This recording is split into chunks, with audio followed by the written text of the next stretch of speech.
La bonne sémence, c'est la ilaha illallah. C'est pas un débat. Allons-y. C'est une information. Oui.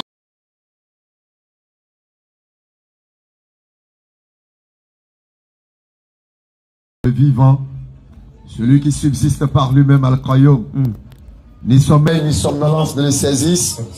À lui appartient tout ce qu'il y a dans les cieux et sur la terre. Et nul ne peut intercéder auprès d'Allah sans sa permission. Et de la science d'Allah, nous n'embrassons que ce que Allah y veut. Son repose-pied, Kursiyu, déborde les cieux et la terre. Donc la garde ne lui coûte aucune peine. Parce que Allah, il est le très haut. Allah, il est le très grand. Effectivement. Salam alaikum, population de San Pedro.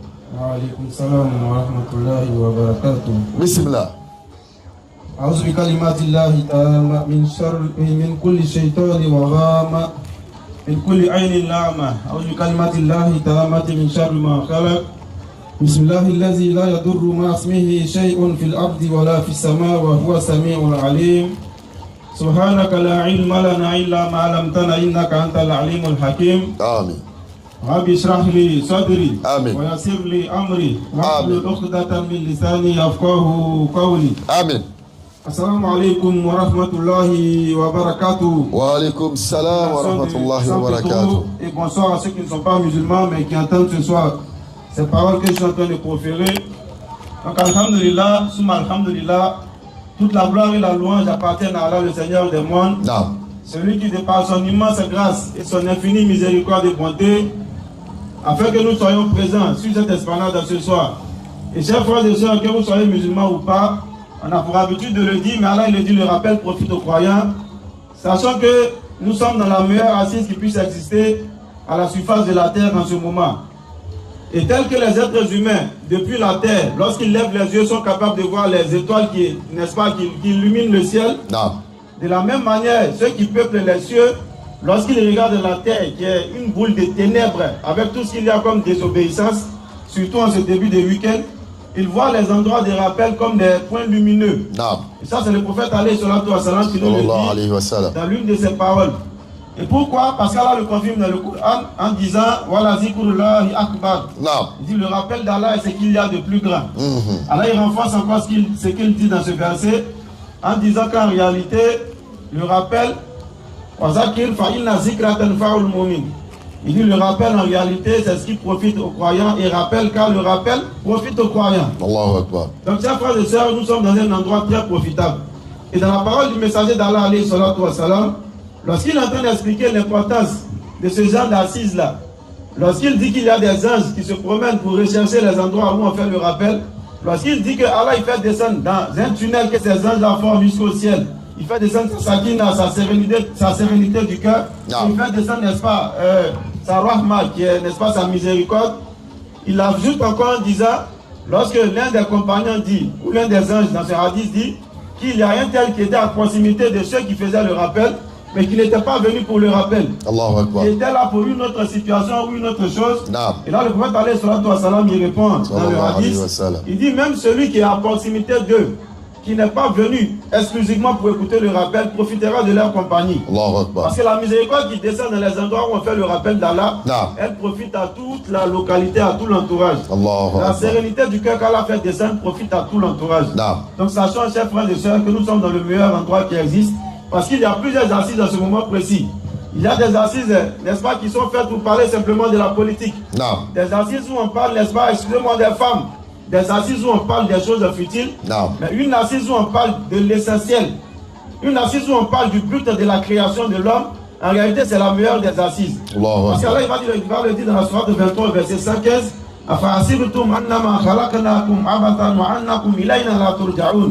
pensez-vous, oh, qui peuple les cieux et la terre, que nous vous avons créé pardon, sans but, et que vers nous ne sera pas fait le retour. Réflexion. Et Allah lui-même en tant qu'un grand pédagogue donnera la réponse en disant que les deux choses, à savoir les êtres humains ainsi que les génies, ont été créés exclusivement pour l'adoration d'Allah. C'est pourquoi le verset 21 de la sourate 2 est un merveilleux verset, chers frères et sœurs. Parce que là il appellera le genre humain tout entier à une chose. Il dira Ya ayyuhan nas ubudu rabbakum allazi khalaqakum Ici dans cette version, on va retenir très bien les termes qu'Allah a employés. Il dit, oh gens humains tout entier, oh tous les hommes. Ici, il ne s'agit pas des musulmans, ni des personnes d'autres religions. Mais Allah appelle tout le genre humain complet. Ya ayyuhan nas. Oh vous hommes, nous vous avons créé, vous adorez votre Seigneur qui vous a créé vous. Et ceux qui ont vécu avant vous, ainsi atteindriez-vous la piété. Ici, on voit clairement qu'Allah appelle le genre humain tout entier à une chose qui est le but pour lequel il a créé les humains et les génies, comme il a dit dans la sourate 51, verset 56. Maintenant, qu'est-ce qui fait que les êtres humains, une fois sur la terre, vous constaterez qu'il y a des personnes qui adorent Allah et il y a des personnes qui se refusent à l'adoration d'Allah. Effectivement. Et pour cela, chers frères et sœurs, nous allons remonter un peu dans l'histoire de la création de l'être humain. On va remonter à la Genèse, comme on le dit. Qu'est-ce qui a créé tout cela? Qu'est-ce qui a fait qu'il y a des hommes, bien qu'étant créés par Allah, viennent sur la terre et réunissent l'existence d'Allah? Qu'est-ce qui a fait qu'il y a des gens, bien qu'étant créés par Allah, ne réunissent pas celle de l'existence d'Allah, mais donnent des associés à Allah dans son adoration? Qu'est-ce qui a fait qu'il y a des gens qui, n'est-ce pas, banalisent l'adoration, qui viennent introduire ce qu'ils veulent, leur désir, leur passion, dans l'adoration d'Allah? C'est-à-dire, en d'autres termes, ils s'érigent en associé d'Allah sans le savoir. Ou souvent même en le sachant bien. C'est-à-dire qu'ils ont déjà choisi leur destination finale. Alors Allah va nous donner l'explication dans la sourate 2, à partir du verset 30. On va mettre aussi la sourate 7 à partir du verset 11. Nous allons voir pourquoi il y a ce qu'on appelle croyants et pourquoi il y a ce qu'on appelle mécréants. Et ça remonte depuis la création de l'homme. Lorsqu'Allah a créé l'homme, on voit que dans cette histoire-là, il y a, n'est-ce pas, le départage qui a été fait déjà. Pourquoi il y a des croyants, pourquoi il y a des mécréants? On va y aller sur Sourate 2 à partir du verset 30. Sourate 2, lorsque ton Seigneur confia aux anges. Alors on nous dit ici que dans ce verset, Allah a confié aux anges. Je vais établir sur la terre un victoire calife. On précise. Allah n'est pas en train de faire marchoura avec les anges. Il n'est pas en train de demander leur avis. Mais Allah est en train d'établir quelque chose qui est très profitable en termes d'enseignement pour nous les êtres humains. Effectivement. Il dit, je vais établir sur la terre un vicaire calife. Alors Allah dit qu'il va établir sur la terre un vicaire. Il dit, vas-tu désigner un qui mettra le désordre? Et selon certains savants, cette parole signifie qu'il y a eu des personnes qui ont existé ou des entités qui ont existé sur la terre avant l'arrivée des êtres humains. Et selon certains savants, il s'agit bien des génies qui est le peuple de Iblis. Qui est devenu par la suite de Shaitan. Ils ont peuplé la terre, ils ont commis, n'est-ce pas, toutes sortes d'excès sur la terre.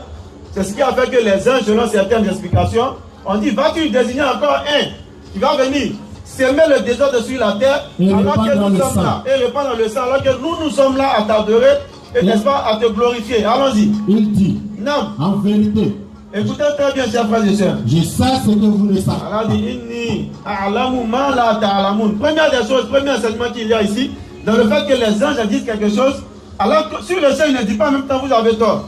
Alors qu'Allah, il a ce pouvoir-là. Mais Allah, il est en train de montrer que l'omniscience tout entière, la connaissance de l'invisible, ne saurait appartenir à un être humain. On écoute bien, chers frères et sœurs. La connaissance de l'invisible, l'être humain ne peut pas l'avoir. C'est clair. Allah, il est le seul. Alimul ghaibi wa shahada. C'est lui, innahu ya'lamul jahra wa ma yakhfa. C'est pas le monde comme c'est quoi en cas, c'est Allah seul qui a la capacité de le savoir. Donc on ne se laisse pas tomber par les charlatans, chers frères et sœurs. La connaissance de l'invisible appartient à Allah seul. Absolument. Et personne d'autre n'a cette connaissance-là. Même les anges. C'est pourquoi j'ai dit, il y a un grand enseignement là-dedans. Même les anges qui sont purs, qui ont la pureté, qui ne font qu'adorer Allah et le glorifier jour et nuit, matin et soir. Chose que les êtres humains ne sont pas capables de le faire. Mais eux-mêmes, ils n'ont pas la connaissance de l'invisible. Voilà l'un des enseignements qu'il y a dans ce verset. Alors, il ne leur dit pas carrément, il peut leur dire, vous ne savez pas, laissez ça. Mais il a dit, il commence par là.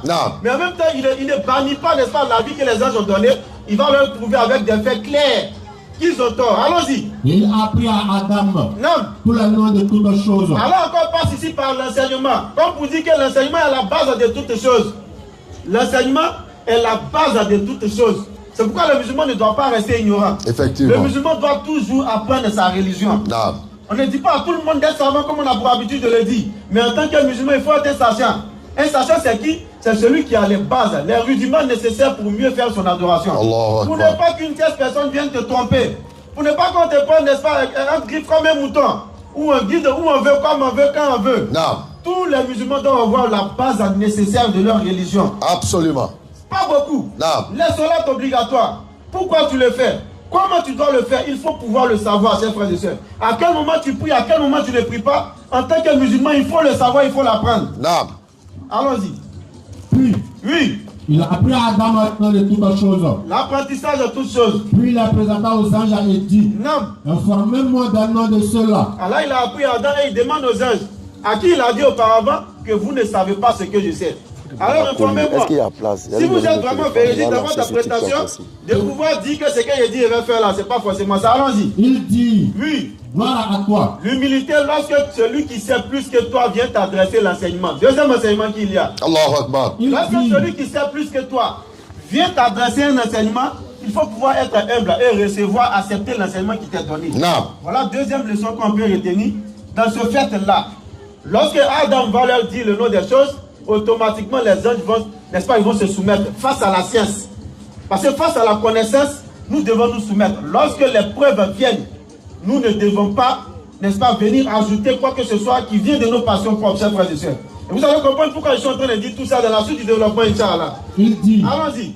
Gloire à toi. Subhanak. Nous n'avons les sciences avec ce que tu nous as appris. Comme on l'a dit au début n'est-ce pas, de notre introduction.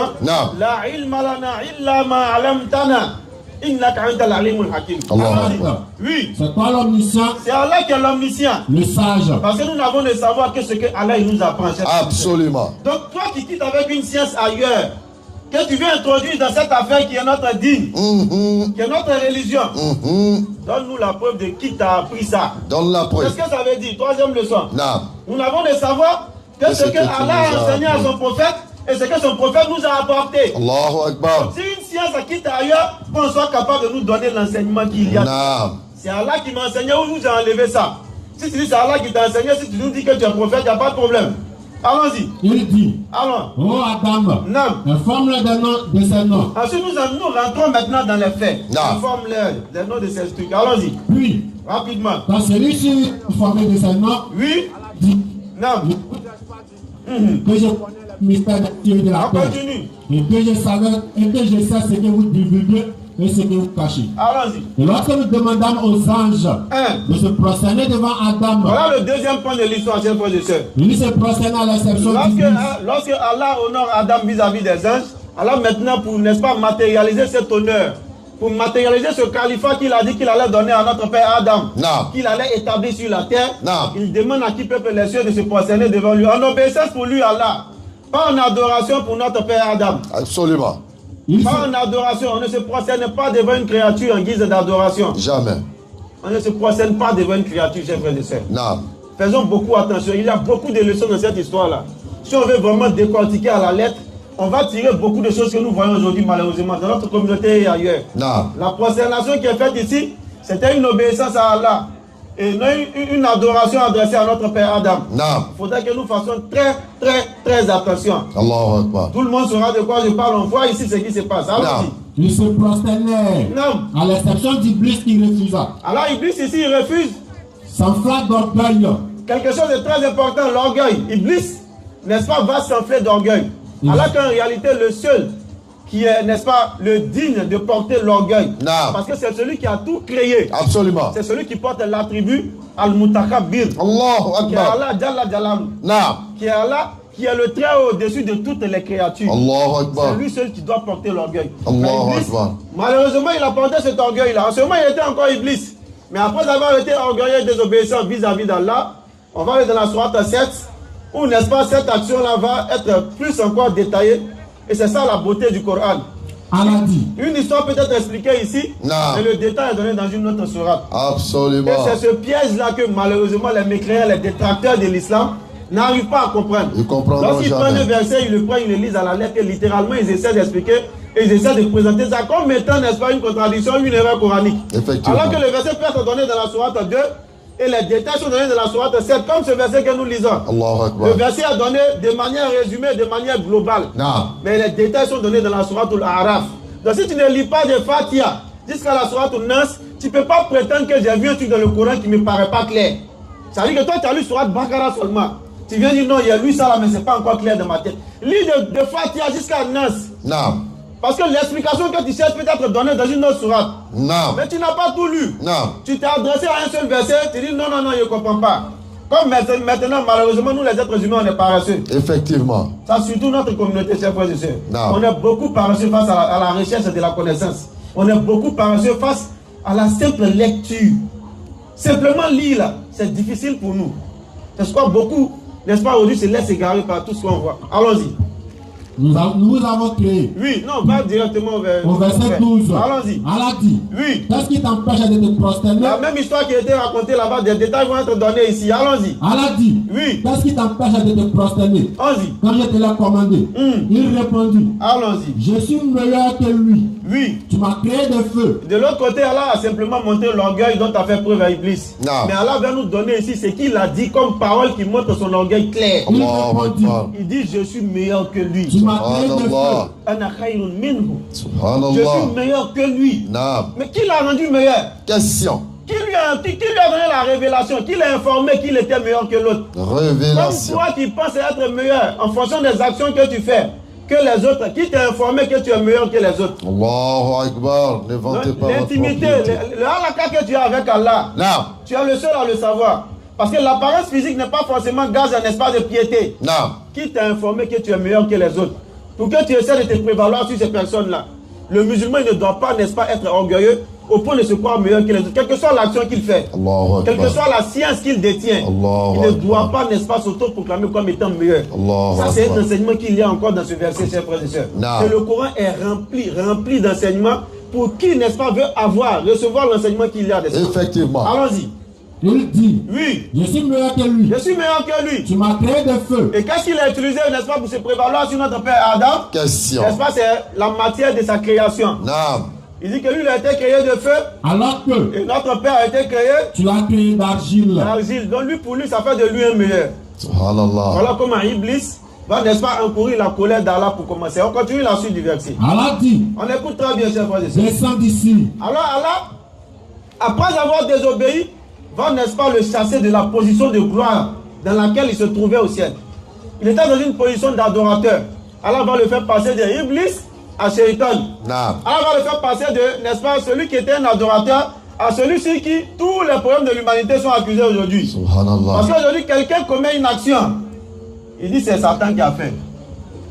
Il fait le mal consciemment. Il dit c'est Satan qui a fait. Aujourd'hui, on l'accuse de tous les maux. Ce qu'il a fait, ce qu'il n'a pas fait, tout on dit c'est lui. En tout cas. C'est que nos passions même nous poussent à faire. Non. On dit c'est Satan. Alors que c'est nous-mêmes nos passions. On continue. Allah dit. Oui. Descends d'ici. Allah l'enlève de sa position de gloire. Continue. Tu n'as pas à t'enfler d'orgueil ici. Bismillah. Sors. Te voilà parmi les méprisés. Alors il est parmi les méprisés. Il est devenu Shaitan. Allahu Akbar. Celui qui est loin de la miséricorde d'Allah. On continue. Accorde-moi un délai, dit Satan. Mais malgré ça, chers frères et sœurs, malgré qu'Allah, n'est-ce pas, le blâme pour son erreur. Iblis, ici, vous allez voir, aujourd'hui, il y a des êtres humains qui, n'est-ce pas, copient sur ce comportement de Shaitan d'Iblis. Non. Parce que tu commets une erreur.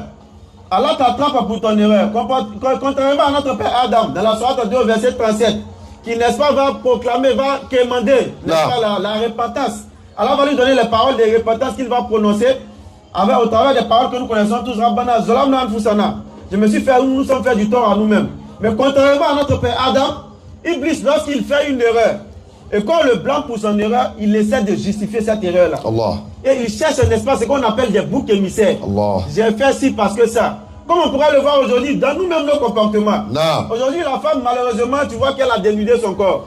Elle se promène dans San Pedro là, et malheureusement, excusez-moi, elle vend son corps, n'est-ce pas, pour avoir du bien matériel. Et lorsque tu essaies de l'appeler, de lui faire le rappel, elle est capable de te dire que c'est à cause de la pauvreté que je le fais. Bouc émissaire. Il y a plus pauvre que toi, mais qui ne vend pas son corps. Il y a plus pauvre, mais misérable que toi. Il y a plus indigent que toi, mais qui ne prend pas ça pour argument pour se dénuder, pour se promener dans San Pedro. Tel qu'il aussi, il a le cas pour les jeunes garçons. Le jeune, il est devenu un brouteur. C'est ce qu'on appelle voleur, mais qui a été embelli par le nom en griffe brouteur. Il a fini à jouer l'auto. Ça dit jouer les jeux de hasard qui sont une abomination dans la religion. Mais lorsque tu l'appelles ou tu lui fais le rappel, il te trouve l'argument que c'est parce que je n'ai pas. C'est parce que mes parents sont pauvres, etc., etc. On cherche des boucs émissaires comme Shaitan. On cherche à accuser les gens ou on cherche à accuser les causes de nos mauvaises actions. Au lieu de reconnaître nos mauvaises actions nous-mêmes et chercher à se repentir comme notre père Adam le fait, on essaie de chercher des boucs émissaires comme Shaitan qui n'est pas notre père. C'est-à-dire, on laisse le comportement de notre papa, on va copier le comportement de l'ennemi de notre papa. Et ça, il faut que chacun de nous médite là-dessus. Lorsque tu prends conscience de l'état de péché dans lequel tu es, alors te dit, ou n'est-ce pas, les savants te disent que c'est un pas pour sortir du péché. Un pas pour sortir du péché, c'est de prendre conscience de ton état du pécheur. Un premier pas pour sortir de l'ignorance, c'est de prendre conscience de l'état d'ignorance dans lequel tu es. C'est clair. Moi, je ne sais pas, donc je vais chercher à apprendre. Moi, je suis pécheur, donc je vais chercher à me parfaire. Mais si tu passes ton temps à justifier ton ignorance, si tu passes ton temps à justifier, n'est-ce pas, l'état de pécheur dans lequel tu es, sois sûr que tu ne vas jamais sortir dans cet état-là. Tu ne vas jamais arrêter de voler portefeuille des gens au carrefour. Si tu continues de justifier cet acte-là, le fait que c'est parce que tes parents ne t'ont pas mis à l'école. Toi, tu n'arrives pas à lire le Coran, on te dit pourquoi. Tu dis mon parent n'a pas mis le madrasa quand il était petit. Combien de personnes n'ayant pas fait l'école coranique, mais lisent le Coran. Beaucoup sont même souvent hafiz le Coran, comme il y a souvent dans notre groupe. Donc, chers frères et sœurs, on ne doit pas chercher des boucs émissaires. C'est le travail de Shaitan.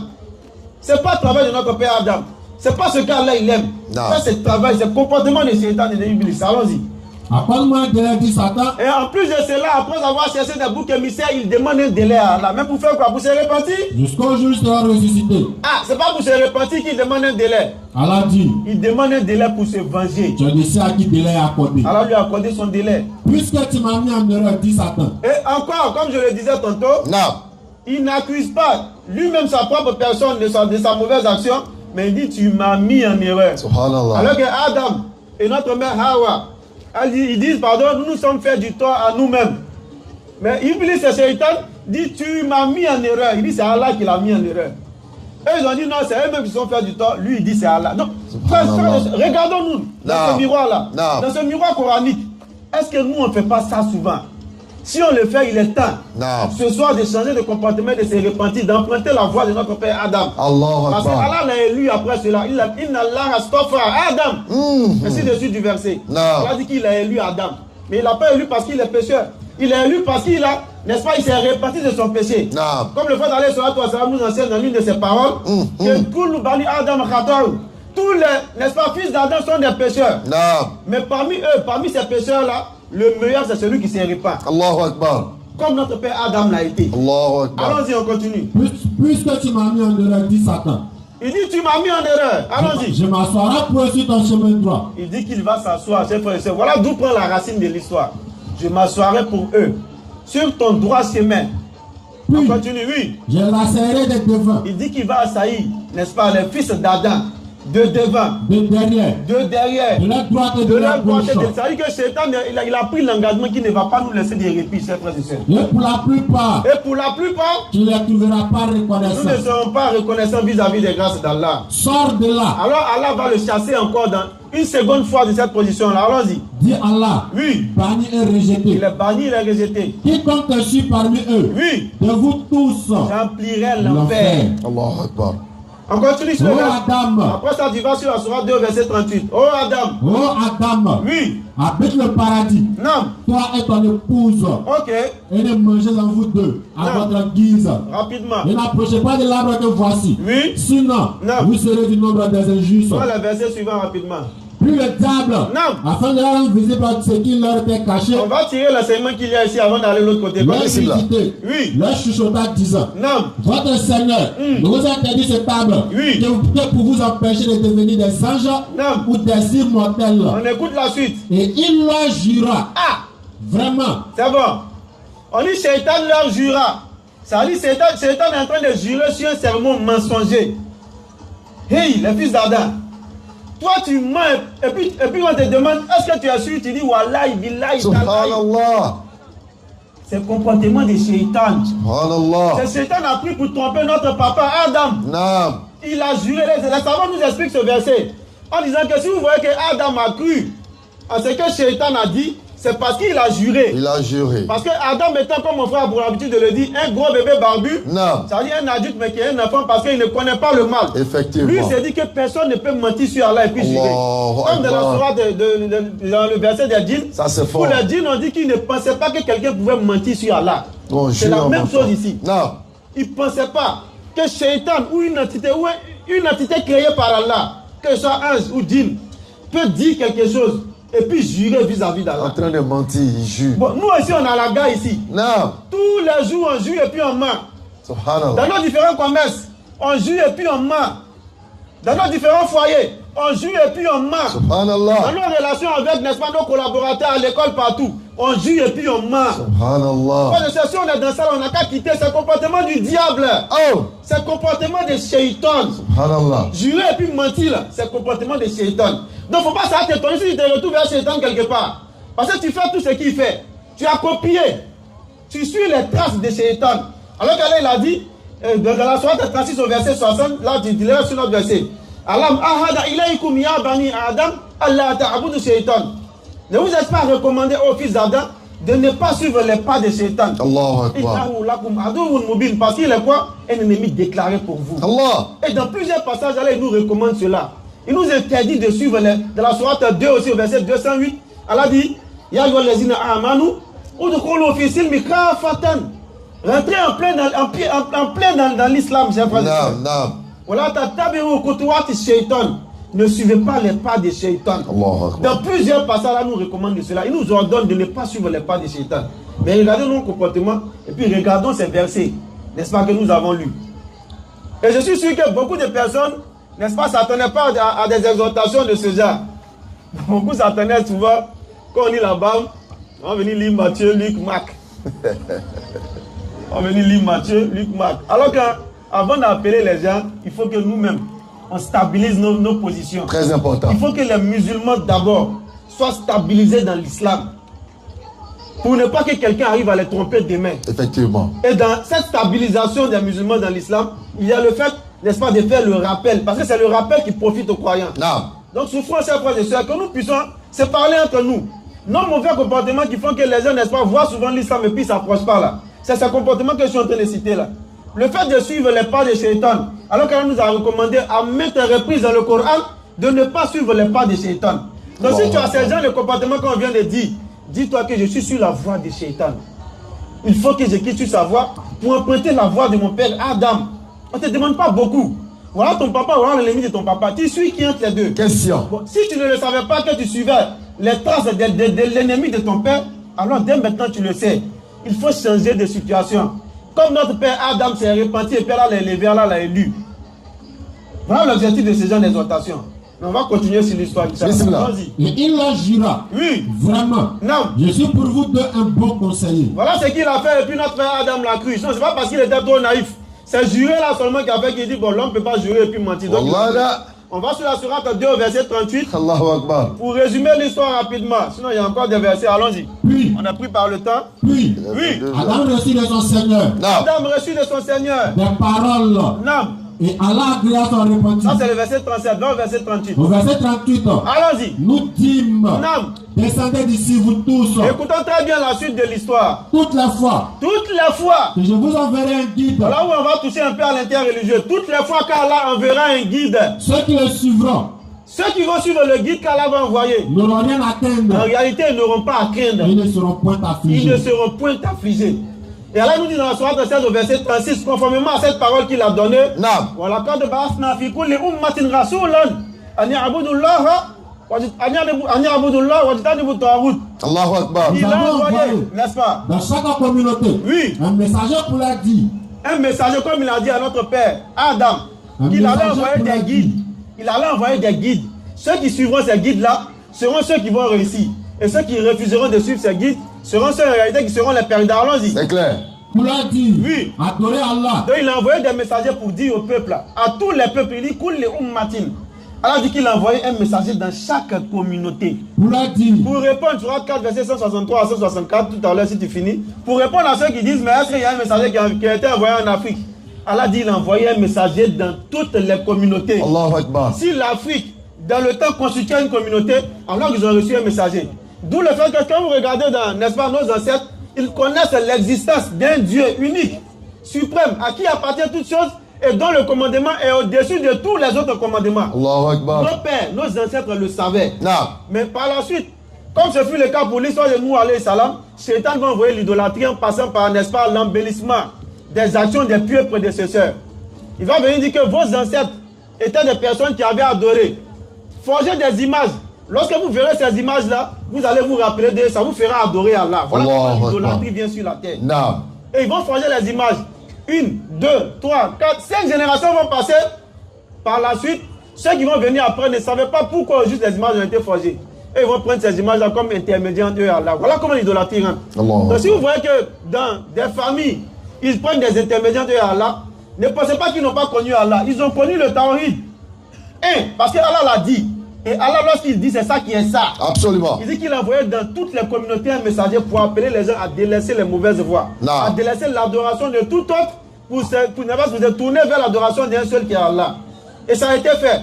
Et dans la sourate 4, verset 163 à 164, on va lire. Nous. Et on va comprendre pourquoi quand on nous dit, mais quel est le messager qui a été envoyé par exemple au Djoula. On va dire non. On n'est pas obligé de savoir quel messager a été envoyé au Djoula. Et Allah nous a déjà donné la réponse dans le Coran. Le Coran est merveilleux, chef. C'est à nous musulmans de découvrir le Coran. Et de montrer le Coran aux gens. Sinon, il y a tout dedans. Si tu ne sais pas, tu ne sais pas. Allons-y. Surat 4, dans le verset 163. Bismillah. Nous t'avons fait une révélation. On t'a fait une révélation, Muhammad. Comme nous films à Noé. Comme la révélation film a été faite à Noé. Le prophète après lui. Et tous les prophètes qui ont suivi, n'est-ce pas, celui-là. Allah va citer quelques noms. Allons-y. Nous avons fait révélation à Abraham, à Ismaël, à Isaac, à Jacob, Jacob, aux tribus. Toutes les tribus, les 12 tribus, Al-Asbat. À Jésus. À Isa alayhi salam. À Job. Ayoub alayhi salam. À Jonas. Non. À Aaron. Tous ces Salomon. Aaron, allons-y. Et nous avons donné le Zabour à David. Allah il nous donne une première information. Le Zabour était donné à Daoud alayhi salam. Ensuite, on va le voir. 164. Allons-y. Il y a des messagers. Non. Dont nous t'avons raconté l'histoire précédemment. C'est clair. Et des messagers dont nous t'avons pas raconté l'histoire. Alors il va maintenant justifier notre réponse à savoir mais quel a été le messager envoyé du là. Nous on n'est pas obligé de connaître son nom. Ça c'est clair. Il a dit il y a des messagers dont nous t'avons, n'est-ce pas, donné l'histoire. Nous t'avons raconté l'histoire précédemment. Il y en a dont nous n'avons pas raconté l'histoire. Pourquoi Sourate 24, verset 34, Allah dit qu'il met dans le Coran ce qui est nécessaire comme enseignement pour ceux qui lisent le Coran. Si Allah ne donne pas le nom d'un messager par là, ça veut dire qu'en réalité, ce n'est pas nécessaire pour nous. Ce qui est nécessaire, c'est ce qu'il donne. C'est pourquoi vous n'allez pas voir, par exemple, certaines personnes qui posent des questions du genre, le fruit qu'Adam alayhi salam a mangé au paradis, là, c'était pomme ou c'était quel fruit? Quelle est la nécessité de cet enseignement? C'est pourquoi le Coran ne va pas mentionner ce genre d'enseignement inutile. Effectivement. C'est inutile. Si c'était pomme, moi, c'était oro. C'est-à-dire, il y a un Sénégalais qui dit que c'était cola, que ce n'est pas pomme d'Adam, c'est cola d'Adam. Subhanallah. Bon, lui, il a dit pour lui. Ceux qui disent que c'est pomme, il ne peut pas le contredire parce que lui, il a dit pour lui. Eux, comme lui, ils n'ont aucune preuve solide pour étayer ce qu'ils disent. Donc, chacun dit pour lui. C'est pourquoi c'est des enseignements qui ne sont pas utiles. Bon, avant qu'Allah ne soit là, il y avait quoi? C'est quel enseignement tu cherches? C'est des enseignements qui ne sont pas utiles. Non. Donc Allah ne nous dit pas ce qui n'est pas utile pour nous. Ce qui est dans le Coran, c'est ce qui est utile. Voilà pourquoi Allah nous dit ici qu'il envoie des messagers dans chaque localité. L'enseignement premier et primordial de ces messagers-là, il a donné dans Sourate 16:36 que c'était le Tawhid. Mais lorsqu'on regarde, n'est-ce pas, dans les livres qui s'autoproclament comme étant les livres des messagers, Moussa alayhi salam et des messagers Isa alayhi salam, on voit quelque chose qui est clair. Et n'est-ce pas, dans la Sourate 2, verset 38, Allah l'avait dit. Il dit, il y a des gens qui vont suivre les guides. Et il y a des gens qui ne vont pas suivre les guides qui vont venir. Pourquoi? Parce que Shaitan, que la maison d'Allah soit sur lui, avait déjà pris l'engagement de mélanger le message des messagers qui allaient suivre. À savoir, envoyer l'égarement dans ce qui a été apporté comme guidé aux différents peuples.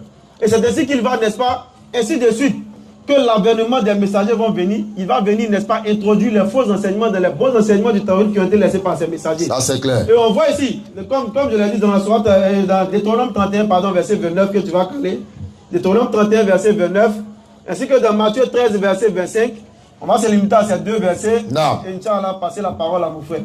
Donc dans ce passage-là, vous verrez quelque chose qui est très très clair, et qui est en conformité avec ce qu'Allah il a dit. Lorsque Allah il envoie ses messagers, et que ces messagers viennent laisser un message au peuple. Et le message fondamental, comme je l'ai dit, c'est le Tawhid. Après, n'est-ce pas, le départ de ces messagers, vous verrez que le Shaitan est venu mélanger ces messages-là. Effectivement. Et ces messagers-là, il y en a parmi eux qui ont déjà prévenu avant leur départ. Et on le voit ici, Deutéronome 31, verset 29. Je sais que vous vous corrompez. Deutéronome 39, Et Deutéronome 31, le verset 29. Car je sais qu'après ma mort. Je sais qu'après ma mort. On nous dit que c'est Moïse qui parle ici. Il dit vous vous corromprez. Continue. Et que vous vous détournerez de la voie. Vous détournerez de la voie que je vous ai prescrite. Comme je l'ai dit tout à l'heure, la voie que les messagers apportent, lorsqu'ils s'en vont, lorsque ces messagers-là s'en vont, le Shaitan vient mélanger. Donc comment être surpris du fait qu'aujourd'hui les Juifs suivent tout, sauf l'enseignement véritable de Moussa alayhi salam. Parce qu'un prophète ne peut pas venir sans annoncer celui qui va venir, le dernier. Tous les prophètes ont donné des indices de Muhammad alayhi salam. Ils ont montré qu'il y a un qui viendra. Et Moussa alayhi salam n'a pas dérogé à cette règle. Effectivement. Deutéronome 18, verset 18, il a dit, il a annoncé le prophète Muhammad alayhi salam. Mais il a prévenu son peuple que je sais que quand je vais partir, vous allez vous détourner de la voie que je vous ai laissée. Que vous allez aller vers d'autres choses que je ne vous ai pas enseignées. Donc comment ça peut surprendre de dire quelqu'un que les Juifs, et que nous disons que les Juifs ne sont pas sur l'enseignement véritable de Moïse? Parce que s'ils étaient sur l'enseignement véritable de Moïse, ils allaient suivre le prophète Muhammad alayhi salam. Absolument. Moïse avait prédit, un prophète ne fait pas de prédictions fausses. S'il avait fait des prédictions fausses, la Bible même nous dit que normalement il devait être tué. Mais on ne nous dit pas qu'il a été tué. Donc ça veut dire que ce qu'il a dit est vrai. Après son départ, les Juifs se sont détournés de l'enseignement véritable. C'est pourquoi ils ne suivent pas le messager Muhammad alayhi salam. Et Isa alayhi salam, on va aller. Lui aussi va donner un enseignement. Matthieu 13. Matthieu 13. Verset 24 dessus. Rapidement pour qu'on puisse passer la parole. Inch'Allah. Il proposa une autre parabole. Alors il va donner ça en parabole ici. Et il dit. Ça c'est Jésus dans la Bible. Le royaume des cieux. Le royaume des cieux. Est semblable à un homme. Il est en train d'imager. Allons-y. Qui a semé une bonne semence dans son champ. La bonne semence, c'est la ilaha illallah. C'est pas un débat. Allons-y.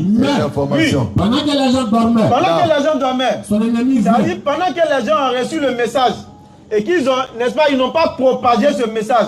Parce que ce qui peut tuer un message, c'est le manque de propagation de ce message. Absolument. Voilà pourquoi il fut un temps où la communauté musulmane s'était endormie avec l'islam. Les gens ont pris du terrain. De sorte à ce qu'aujourd'hui on prêche dans la rue, on dit mais depuis quand les musulmans prêchent dans la rue? Non. Mais comment Moussa Ibn Umayr allait, n'est-ce pas, enseigner les habitants de Médine? Il prêchait dans le marché, il prêchait partout. Donc depuis l'avènement de Muhammad alayhi salam, bien avant lui, les prophètes et ceux qui les ont suivis ont toujours prêché dans la rue. Et ça appartient à l'islam. Mais comme les musulmans, il fut un temps, ils ont fait comme, n'est-ce pas, dans la parabole. Les gens se sont endormis avec l'islam. Ils se sont contentés de pratiquer l'islam et de ne pas propager la religion. Alors que la voie de Muhammad alayhi salam, c'est la propagation de la religion. C'est quoi il a dit derrière ce verset? J'appelle les gens à Allah. Ça c'est la voie des prophètes, c'est la voie des nabis. Donc quand on prend la religion et puis on n'appelle pas les gens à la religion, soyez sûr que la religion sera corrompue. C'est clair. Parce que les gens vont inventer ce qu'ils ne savent pas, parce que vous ne l'avez pas prononcé, vous n'avez pas présenté, le bon enseignement. C'est pourquoi on interpelle nos souyouk. Je le dis toujours. Arrêtez de rester dans les mosquées avec la religion. Enseignez les gens. Donnez l'enseignement véritable. Lorsque quelqu'un donne un faux enseignement, n'ayez pas honte de le contredire. Clair. Mais avec la manière. N'ayez pas honte de l'appeler et de s'asseoir comme le dévancier Majid l'a dit. Il a dit un truc sur l'islam. Viens t'asseoir, donne tes preuves. S'il ne donne pas, vraiment, il faut aller reconnaître que ce que tu as dit n'est pas ça. Et c'est ce que la communauté doit adopter comme comportement. Si on ne le fait pas, les mauvais enseignements vont continuer à se propager. Donc tous ceux qui détiennent une science, Allah vous regarde. Et vous serez interrogés sur cette science-là, comme on le sait tous. On continue. Mais, pendant que les gens dormaient, les gens ont dormi à la religion. Son ennemi vient. Alors l'ennemi d'Allah et l'ennemi des fils d'Adam est venu. Séma délivré parmi les prêts. Il a semé livré qui est le faux enseignement dans le bon enseignement qui est là, il a. Voilà comment le message de Isa, lui-même Jésus qui est en train de donner cette parabole. Voilà comment son message est envoyé dans Marc 12, verset 29, à savoir, écoute le peuple, c'est-à-dire le peuple vers lequel il était envoyé, à savoir Israël, l'Éternel, notre Dieu, est l'unique éternel. Il a enseigné le Tawhid, comme ses prédécesseurs. Et tout le monde le sait, tout le monde le lit dans ce livre-là. Et vous verrez que dans l'enseignement qu'ils donnent, pas ce qu'ils lisent, ils disent que c'est un Dieu 3 en 1, un Dieu 1 en 3. Subhanallah. Alors que lui-même, il a dit Tawhid. Et ils sont allés dans Shirk.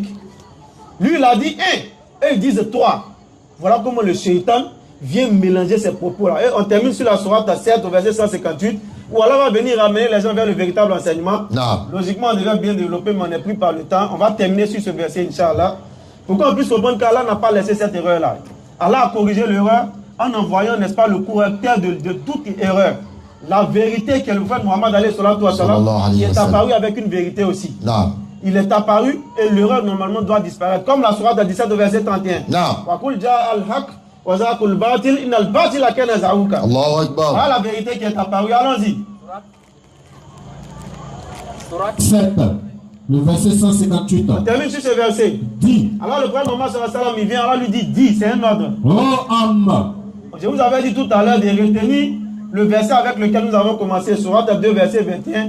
Alors il a dit, Ya ayyuhan nasu. Il a appelé le genre humain tout complet. Et dans ce verset, c'est la même chose qu'Allah fait du prophète Mohammed alayhi wa sallam. Ya ayyuhan nasu. C'est la même chose. C'est comme pour dire qu'il est venu ramener les gens à ce qu'Allah il avait dit depuis la base. Dis, oh homme, sans distinction, sans exception de race, ni d'ethnie, ni de couleur. Allons-y. Je suis pour vous tous. Je suis pour vous tous. Le messager d'Allah. Il est venu corriger l'erreur que le Shaitan a introduite. À savoir que tel peuple par son prophète. Non, il est venu dire que, oh homme, je suis pour vous tous le messager d'Allah. Et c'est sur ce verset, j'espère que nous allons passer la parole à mon frère. Alors, c'est surat 5, le verset 15 à 16, là. Inch'Allah, surat 5, verset 15 à 16. Nous sommes très heureux de nous retrouver ici à San Pedro. Ça fait, je crois, la deuxième ou la troisième fois que nous venons ici. On devait être à la place Bédier, mais nous on dit Alhamdulillah. Il y a un événement, pardon, à la place Ado, mais on dit Alhamdulillah, il y a un événement là-bas. On se retrouve ici. Tout concourt à la gloire d'Allah. Donc demain, Inch'Allah, on sera à la place Ado, Inch'Allah, pour l'apothéose avec la population de San Pedro. Soit 5, verset 15 à 16. Nous allons écouter. أعوذ بالله من الشيطان الرجيم يا أهل الكتاب قد جاءكم رسولنا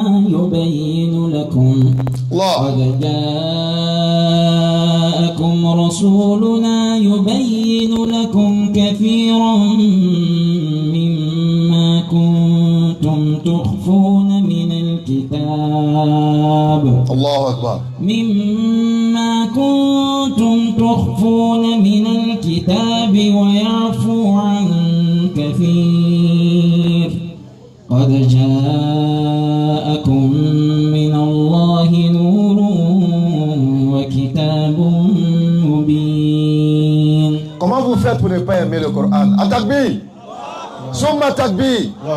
Et je me pose une seule question, comment les gens font pour ne pas aimer le Coran Karim?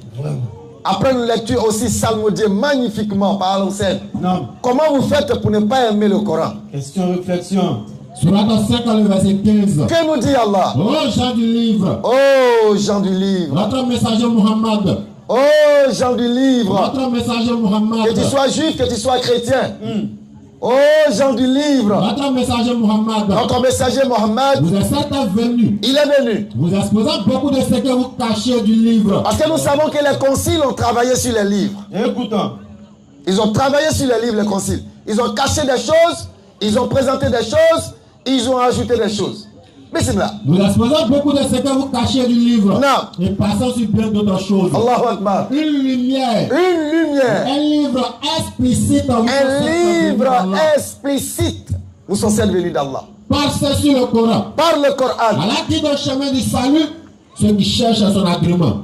Et il l'a fait sortir des ténèbres à la lumière par sa grâce. Allahu Akbar. Il les guide vers un chemin droit. Alors le Coran nous tire des ténèbres de l'ignorance, des ténèbres de l'obscurantisme vers la lumière parfaite, qui est la connaissance d'Allah. Et la connaissance d'Allah va nous ramener vers quelque chose qui est capital dans la pratique de notre foi. C'est pourquoi Al-Hussein encore va démontrer à la face du monde la beauté du Coran avec la sourate l'ouverture. Nous allons écouter. Et dans cette sourate, nous allons rentrer dans le vif de notre sujet bi-iznillah. أعوذ بالله من الشيطان الرجيم بسم الله الرحمن الرحيم الحمد لله رب العالمين الرحمن الرحيم الله أكبر مالك يوم الدين.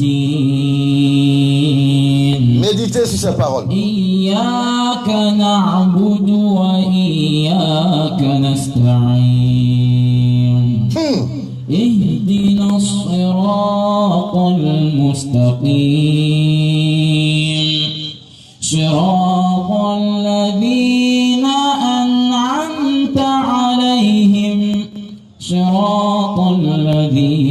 أنعمت عليهم غير المغضوب عليهم ولا الضالين.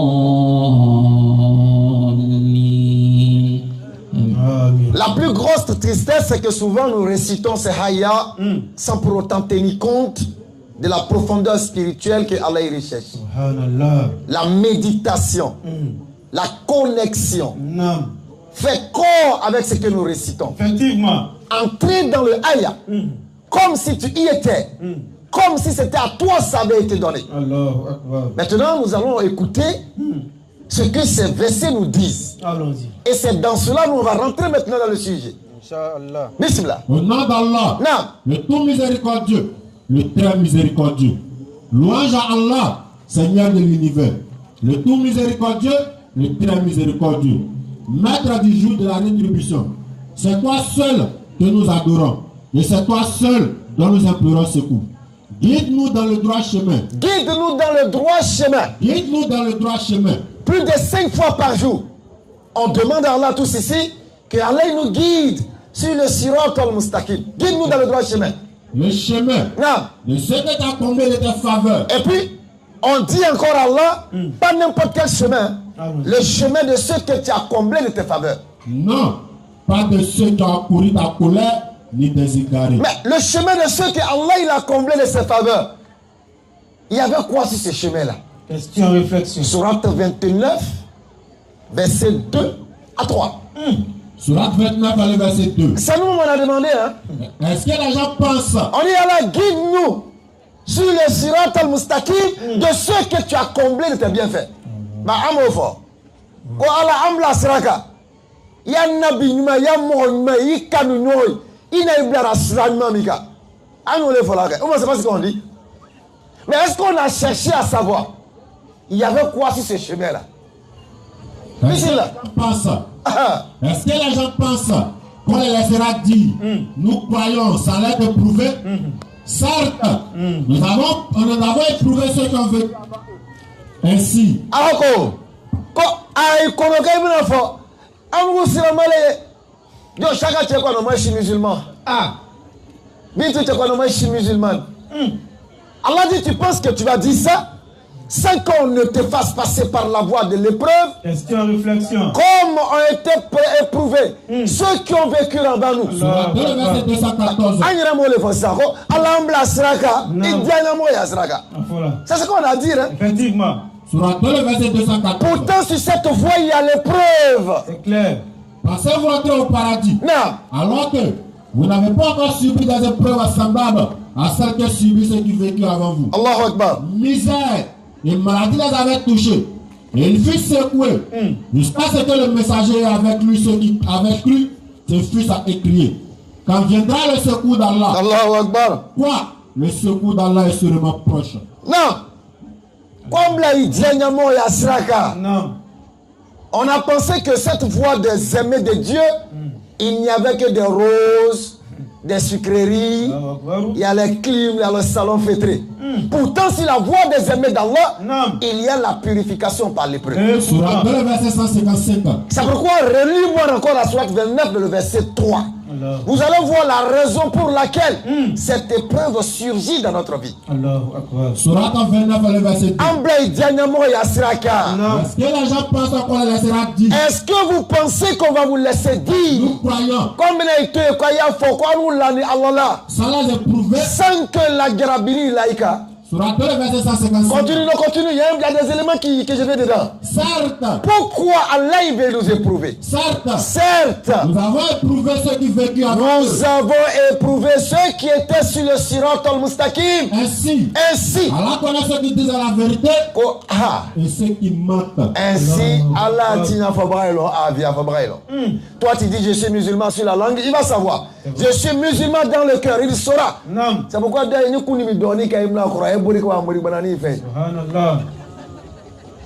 qu'ils ont un petit padari, dans ça là, je suis sûr que c'est Solo qui allait voir quelqu'un qui m'a donné padari. Donc il faut que j'aille voir chacun.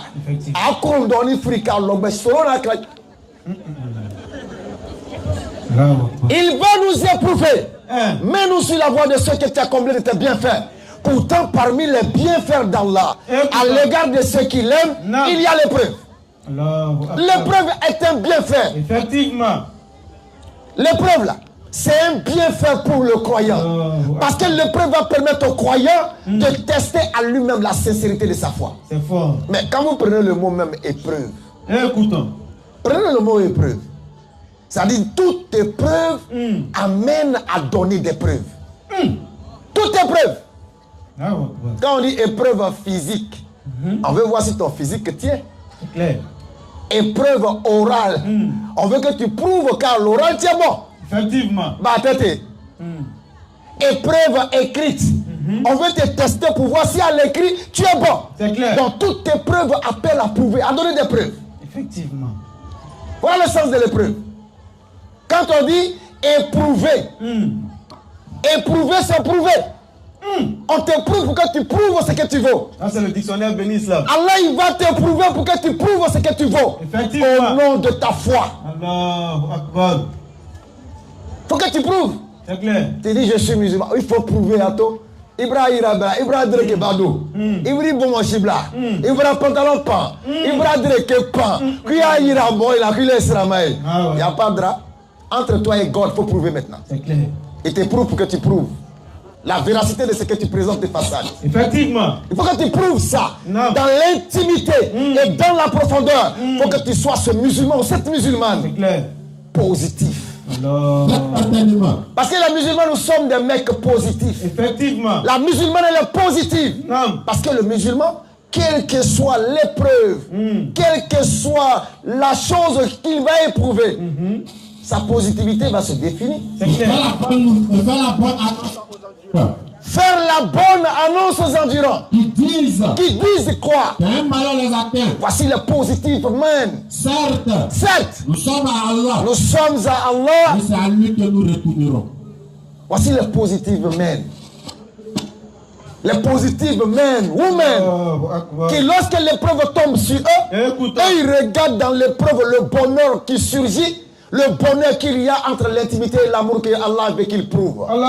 Voici l'homme positif. Voici la femme positive. Et quand tu rentres dans cette posture, tu ne peux que dire face à l'épreuve. Certes, non. Nous sommes à Allah, mais c'est à lui que nous retournerons. Inna lillahi wa inna ilayhi raji'un. Nous sommes des bénédictions de... Regardez ce qu'Allah dit des hommes positifs. Ceux qui sont positifs. On ne parle pas de ces positifs de soi-disant Rastafari, Rastafoli, Rastafou. Shooter de bandes, de Poupounampu, de Poupounampi, Angado Oluma. C'est important. Eux, ce sont des débiles. On parle de positifs, de véritables positifs, qui n'ont pas besoin de subsistance, ou bien de substance, pardon, pour pouvoir se mettre dans une condition, pour pouvoir tenir le coup. C'est clair. Nous, notre substance, ou la chose qu'on prend, c'est notre foi en Allah. Voici le vrai positif, man. Quel que soit ce qui lui arrive, il est positif. Effectivement. Parce qu'il reconnaît que tout ça là, ça va le ramener vers Allah. Les épreuves. Nous serons éprouvés. Effectivement. Faire la bonne annonce à ceux qui seront endurants. Quand la Jarabili Brenda, on va jouer un peu avec les mots. Allons-y. Parce que moi j'aime causer avec les mots. Le dictionnaire. Aïkoko la Jarabili. Na Jarabi, ça veut dire quoi? Mon amour. Na Jarabi veut dire quoi? Une personne que j'aime. Mon amour. N'est-ce pas? La Jarabili. Amana Tchenjeka Bobonyona. Là au début, li à la fin. Ane Jarabi Boachema. Lali. Kajarabi Lali. Olé la Jarabi Lide.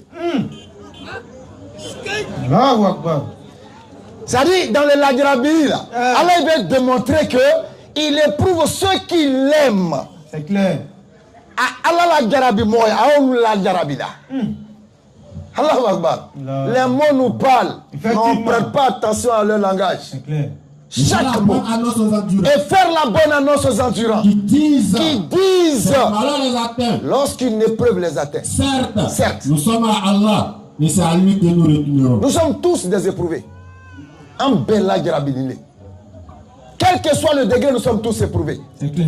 L'épreuve est la beauté du croyant. Effectivement. C'est dans l'épreuve qu'on verra si la sincérité va réellement se dévoiler. La prière nocturne, pleurer devant Allah, faire istighfar, reconnaître que tu es un pécheur comme notre père Adam alayhi salatu wa salam. Le reconnaître et demander pardon à Allah. Effectivement. Comme nous sommes pris par le temps, on ne va pas allonger les propos, Inch'Allah, puisque le deuxième rendez-vous sera pris pour demain, à la même heure, à la place Ado. On va passer à la série de questions, Inch'Allah. Assalamu alaikum wa rahmatullahi wa barakatuh. Wa alaikum salam wa rahmatullahi wa barakatuh. Moaz a bouffé tout le temps. Petit temps. Non, t'es Assalamu alaikum. Wa alaikum salam wa rahmatullah. D'abord, la première question. Par rapport à la venue du prophète Muhammad, est-ce qu'il a été annoncé par 2 ou 3 prophètes avant lui? Comme par Issa ou par Moïse, par exemple? On commence par le livre par excellence. Le livre qui vient prévaloir sur les autres livres. Parce que Issa alayhi salam, surat 61, Asaf. Verset 6. Verset 6. Et quand Jésus, fils de Marie, dit: ô enfants d'Israël, je suis vraiment le messager d'Allah envoyé à vous. Voilà où Jésus alayhi salam, ou encore Issa alayhi salam, en train d'annoncer le prophète salam dans le Coran. Confirmateur de ce qui dans la Torah est entouré à moi. Et annonciateur d'un messager à venir après moi, dont le nom est Ahmad. Ça c'est le prophète salam. Donc il a été annoncé, Allah nous le dit, par Issa alayhi salam. Maintenant, on va dans le livre dont les gens présentent comme étant le livre qui vient définir ce qu'Issa alayhi salam a fait sur la terre. Parce qu'Allah a donné l'Injil à Issa et on retrouve ici des évangiles qui n'ont rien à voir avec l'Injil qu'Issa alayhi salam a reçu. Effectivement. Comme on a dit dans notre développement, le shaitan, conformément à la parabole qu'il a donnée dans Matthieu 13, verset 24 et suite, le shaitan, lorsque les gens se sont endormis, est venu s'aimer l'ivresse dans le champ de blé. Donc, l'Injil, l'évangile qu'Issa alayhi salam a reçu, il y a des fragments qui se trouvent dans ce livre-là. Mais tout n'est pas l'Injil. Effectivement. La preuve, on appelle ça la Bible, c'est pas l'Injil. Et c'est composé des évangiles, selon Marc, selon Luc, selon Matthieu, selon Jean, ainsi de suite, des épîtres de Paul, etc. etc.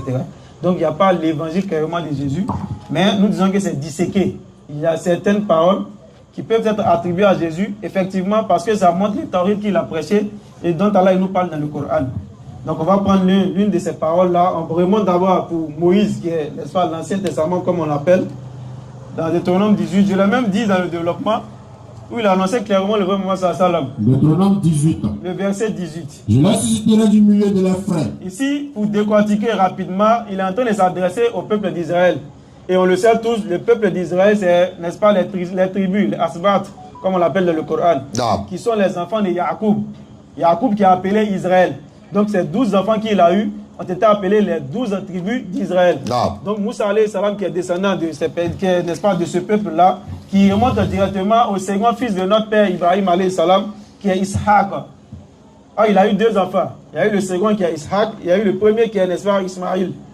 Donc aux enfants d'Israël, il est en train d'annoncer que l'Éternel, votre Dieu, vous suscitera du milieu de vos frères. Et là, dans l'interprétation claire et limpide, lorsqu'il parle à ces personnes-là et qu'il dit du milieu de leurs frères, il parle aux enfants, n'est-ce pas, aux descendants d'Isaac. Donc leurs frères sont clairement les enfants d'Ismaël. Absolument. De manière claire, tout bêtement comme on le dit. Donc il est en train de dire du milieu de vos frères, du milieu des descendants d'Ismaël, l'Éternel, votre Dieu, va vous susciter. Allons-y. Un prophète comme toi. Il va enlever un prophète qui est comme lui, Moussa alayhi salam. Et lorsqu'on regarde sur nos frères, n'est-ce pas, qui se font appeler chrétiens, comme Allah l'a dit dans le Coran, eux ils disent que ce prophète-là c'est Jésus.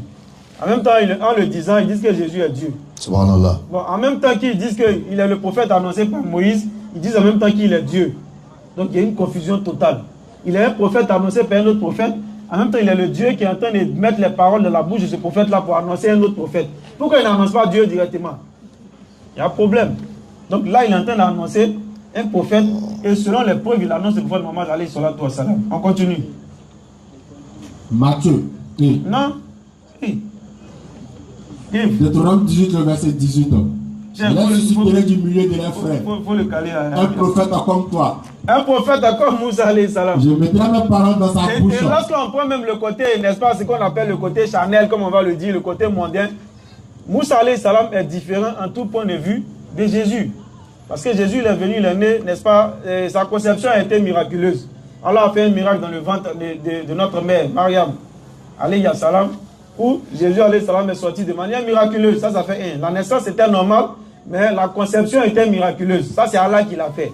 Donc, il est différent en ce point de vue de Moussa alayhi salam. Déjà dans la naissance. Parce que Moussa alayhi salam, papa, maman, c'est le troisième type de création qu'Allah a voué. Papa, maman, enfant.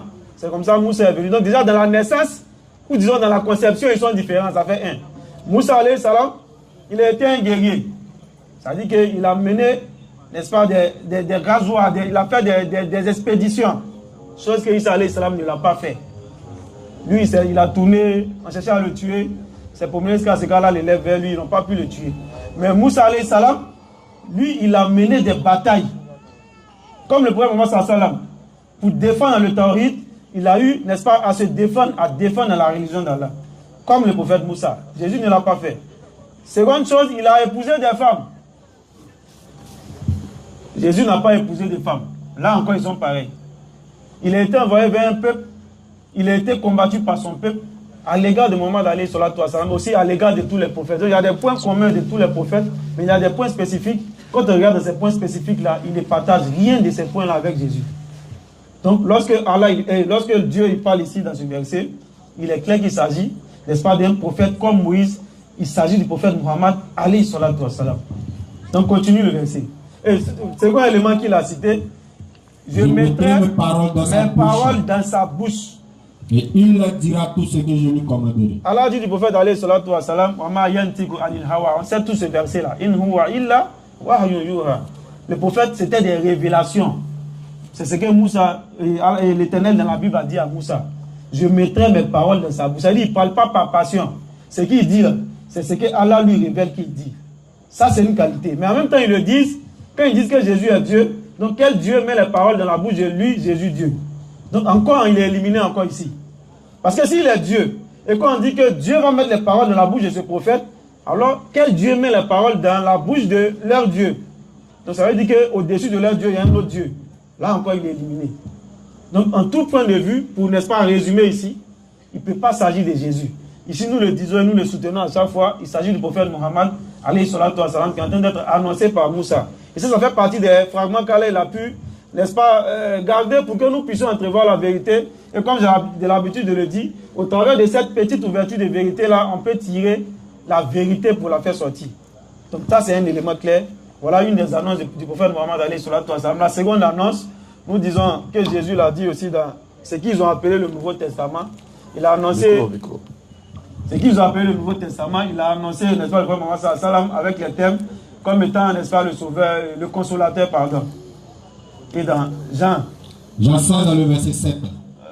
Jean 14. Jean 14 dans le verset 16. Verset 15 à 16. Commence au verset 15. Si vous m'aimiez, gardez mes commandements. Gardez mes commandements. Et moi, je prierai le Père. J'ai dit tous les versets dans la Bible viennent, n'est-ce pas, on va dire que je cherche le mot, viennent, n'est-ce pas, contredire la divinité octroyée à Jésus. Regarde ici. Il dit, si vous m'aimez, gardez mes commandements et moi je prierai le Père. Bon, s'il est Dieu, il prie quel Père? Il y a un problème. Il le dit, hein, c'est Jésus. Et moi je prierai le Père. Donc, il ne peut pas être encore Dieu ici. Ça montre encore dans ce verset que c'est un prophète, à l'instar des prophètes passés. Allons-y. Moi je prierai le Père. Pour faire quoi? Et il vous donnera un autre consolateur. Comme Moussa alayhi salam, lui aussi il annonce encore la venue de quelqu'un d'autre après lui.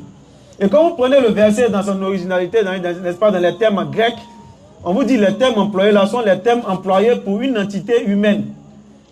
C'est employé pour une entité humaine. Ça ne peut pas être employé pour ce qu'ils appellent un esprit. Donc ça ne peut pas passer. Continue. L'esprit de vérité. Le consolateur. L'esprit de vérité. Que le monde ne peut recevoir. Non. Parce qu'il ne le voit point. Oui. Et il ne le connaît point. C'est clair. Maintenant, on peut déjà s'arrêter là. Maintenant, pourquoi il ne peut pas s'agir encore dans ce verset de Jésus qui dit étant Dieu? C'est là maintenant tu prends ton Jean 16. Jean 16 dans le verset 7. Voilà. Cependant, oui, je vous dis la vérité. Non. Il vous a avantagé que je m'en aille. C'était plutôt le verset 12 à 13, parce que ce verset-là va nous demander d'autres explications. Le verset 7, si on le prend, on sera obligé d'expliquer d'autres choses, parce qu'il va dire, si je m'en vais, je vous l'enverrai. Ils vont dire, non, c'est Jésus qui envoie les prophètes. Ils oublient que Jean 12 est là. Il dit, je ne dis rien de moi-même. L'Éternel qui m'a envoyé m'a prescrit lui-même ce que je dois dire et annoncer. Donc lorsqu'il est en train de dire ici, je vous l'enverrai, c'est Dieu qui est en train de parler. C'est pas un débat. Ça va nous demander beaucoup d'explications. Il y a au moins 5 versets à aligner. Donc on ne va pas rentrer dans ça. On va aller au verset 12 directement pour répondre directement à la question. J'ai encore beaucoup de choses à vous dire. Non. Mais vous ne pouvez pas les porter maintenant. Ça veut dire que Jésus, sa mission, ça rentre dans le cadre de ce que Muhammad est venu faire, c'est-à-dire le parachèvement de la religion. Parce que quand il dit à ses disciples, j'ai beaucoup de choses à vous dire, mais vous ne pourrez les porter maintenant, ça veut dire que la mission qu'il est venu faire, là, il est venu apporter une pierre, mais il n'est pas venu boucler la boucle. C'est clair. Quelqu'un d'autre devait venir boucler. Ce sont les choses qu'il doit dire et puis il ne peut pas les porter. Il est venu dire ça à quel moment? Ça, il est parti, il n'est pas encore venu. Hein. À quel moment il a dit? Question. C'est quelqu'un d'autre qui devait venir le dire. Et il va le dire ici. Allons-y. Quand le consolateur sera venu. C'est le consolateur là qui devait venir dire. L'esprit de vérité. L'esprit de vérité. Il vous conduira dans toute la vérité. Et pour fermer la porte à, n'est-ce pas, la fausse argumentation qui est le fait qu'il s'agit ici du Saint-Esprit, la suite va nous dire, selon la doctrine chrétienne, le Saint-Esprit c'est une des 3 entités qui forment la divinité. Donc le Saint-Esprit est Dieu, selon eux. Subhanallah. Mais regardez la suite. Quand le consolateur sera venu, l'esprit de vérité, il vous conduira dans toute la vérité. C'est clair. Car il ne parlera pas de lui-même. Mais il dira tout ce qu'il aura entendu. Même chose avec Moussa alayhi salam. Même chose avec ce que Moïse a dit. Il ne parlera pas de lui-même, mais il dira les choses qu'il aura entendues. S'ils disent que côté Jésus, déjà, ça ne peut pas passer. Parce que Jésus dit, c'est pas moi qui ai dit, c'est quelqu'un qui va venir dire après moi. Donc ça ne peut plus être Jésus pour celui qui raisonne. Donc ça peut être qui? Selon eux, le Saint-Esprit. Alors qu'on nous dit ici qu'il dira ce qu'il aura entendu. Alors que selon eux, la doctrine, le Saint-Esprit, c'est Dieu. Donc si Dieu doit dire ce qu'il a entendu, la même question est reposée encore, comme la question qu'on a posée dans l'espace, le verset de Moussa alayhi salam. À savoir, Dieu dit ce qu'il a entendu de quel Dieu? Donc au-dessus de ce Dieu-là, il y a un autre Dieu. Ça élimine aussi le Saint-Esprit. Il ne peut s'agir d'une seule entité que le prophète Muhammad alayhi salam. Parce qu'après lui, il n'y a pas un qui se retrouve comme étant prophète venant suivre les tasses de Jésus. On ne parle pas des petits prophètes de rue qui font prophéticos, qui font les miracles, qui font sortir, n'est-ce pas, passeport dans chaussures. Miracle où il dribble, il fait passement les gens tombent. Ce n'est pas de ces prophètes-là que je parle. On parle des prophètes véritablement envoyés par Dieu, venant apporter une législation ou, n'est-ce pas, un message clair venant de Dieu. Donc voilà deux passages, modérateurs. Voilà deux passages clairs où le prophète Muhammad alayhi salam est annoncé. Mais je précise qu'on a donné d'abord dans le Coran. Non. Voilà. N'oubliez pas le rendez-vous de demain, place Ado, 20h Inch'Allah pour l'apothéose. Là, on va faire l'interreligieux pur et dur. Inch'Allah. Inch'Allah. Je n'ai que des questions anonymes. Je suis pris par une question ici. On ne va pas trop allonger pour aujourd'hui. Allons-y. Allah dit qu'on doit l'adorer. Et que c'est lui seul qui exauce les vœux. Alors pourquoi nous demandons à Allah de nous rendre riches et il le fait pour les féticheurs et autres fonds sans problème? Je n'ai pas compris. Il dit, faut clarifier. Je vais clarifier. Il dit, on demande tout à Allah. Allah dit, si on lui demande quelque chose, il va le faire. Nos voeux, bien sûr. Mais pourquoi? Quand on lui demande, il ne nous donne pas. Mais il exauce ces vœux-là aux féticheurs et autres personnes qui font des trucs. Ah d'accord. Pourquoi il satisfait les féticheurs? Voilà. C'est pour qu'ils s'enfoncent davantage dans leurs bêtises. Bien sûr. Parce que Iblis, il a dit quoi? Iblis a dit dans le Coran, il dit Allah par ta permission. Donc ça veut dire que tous ceux qui vont suivre la voie du shaitan, Allah va octroyer ce qu'il désire par sa permission. Parce qu'il a donné à l'homme la capacité de choisir entre le bien et le mal. Il dit voici la voie du bien, il faut emprunter. Voici la voie du mal, il faut laisser. La voie que tu choisis là, Allah il va te donner les mérites. Mais au bout de chaque voie, tu vas trouver Allah devant toi et te demandera compte. Voilà ce qui est clair. Donc ce n'est pas parce que le féticheur reçoit la satisfaction qu'il est dans la vérité. Là, Allah nous rappelle dans un autre verset qu'il y a des personnes à qui, dans longue vie, avec si gens du deuil, à quel moyen qu'on a, c'est un sorcier, c'est un ceci, mais il a longue vie. Allah il dit que cette longévité, c'est pour qu'il s'enfonce davantage dans ce dans quoi il se trouve, dans sa désobéissance. Donc ce n'est pas parce qu'eux ils trouvent satisfaction qu'ils sont obligatoirement dans la vérité. Ce n'est pas parce que toi tu ne trouves pas satisfaction que tu es dans le faux. On l'a dit tout à l'heure. L'épreuve, la grabilité, c'est ce que Allah il aime qu'il éprouve. Donc ce n'est pas parce que toi tu ne trouves pas satisfaction que Allah ne t'aime pas ou tu n'es pas dans la vérité. Et il se peut, il a dit lui-même, que tu aies de l'amour pour une chose dans laquelle il y a un grand mal pour toi. Tu peux aussi détester quelque chose dans laquelle il y a un grand bien pour toi. Surat 20, verset 131. Bismillah. Il n'étend point tes yeux. Non. Verset dont nous avons donné jouissance temporaire à certains groupes d'entre eux comme décor de la vie présente. Tu vois. Afin de les éprouver par cela. C'est qu'Allah fournit au paradis est meilleur et plus durable. Voilà qui est clair, hein. Ajoute le verset 212 de la sourate 2. Voilà qui est magnifique. Donc, ne regarde pas tout cela. Parce que la finalité, c'est que celui qui a tout, il ira sans rien. C'est clair. Parce que la finalité, au fait. C'est pourquoi Allah, il va te rappeler le faux brillant de Dunya et puis il te parle de Akira. Surat 2, verset 212. Non. On a enjolivé la vie présente à ceux qui ne le croient pas. Enjoliver est différent de joli. On a enjolivé la vie présente. Enjoliver, c'est embelli. À ceux qui ne croient pas. Est-ce que tu vois? Et il se moque de ceux qui croient. Allahu Akbar. Vas-y. Et il se moque de ceux qui croient. Il se moque de ceux qui croient. Mais non. Les pieux seront au-dessus d'eux. Les pieux seront au-dessus d'eux. Au jour de la résurrection. Allahu Akbar. Et Allah accorde ses bienfaits à qui il veut, sans compter. Donc, la meilleure des choses d'abord, c'est de demander à Allah de mettre la baraka dans ce que nous avons. De sorte que même si tu as 10 francs, parce que dit baraka quelqu'un fait, non?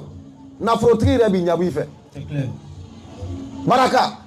Quand il y a la baraka dedans là, le riche même il t'envie et il pense que tu es plus riche encore. C'est ça la baraka. Et c'est ce que le croyant lui recherche. Et nous devons retenir comme on l'a dit. Allah il parle toujours de l'au-delà.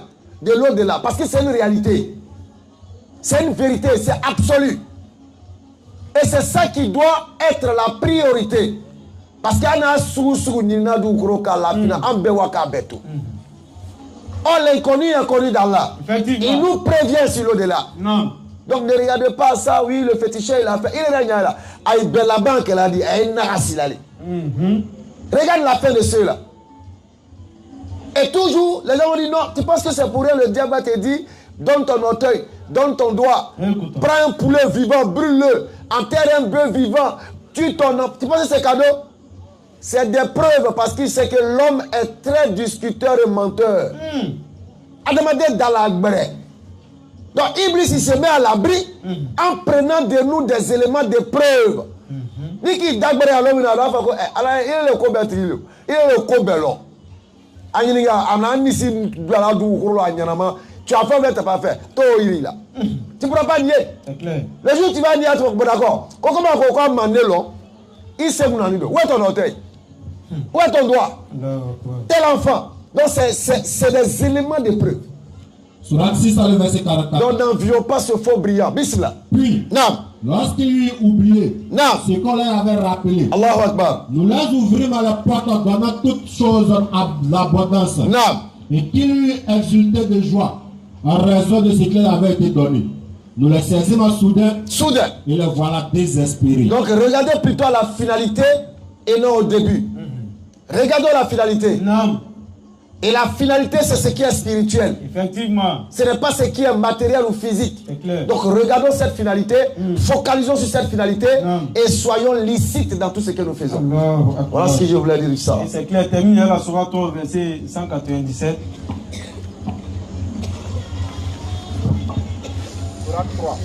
Là, il y a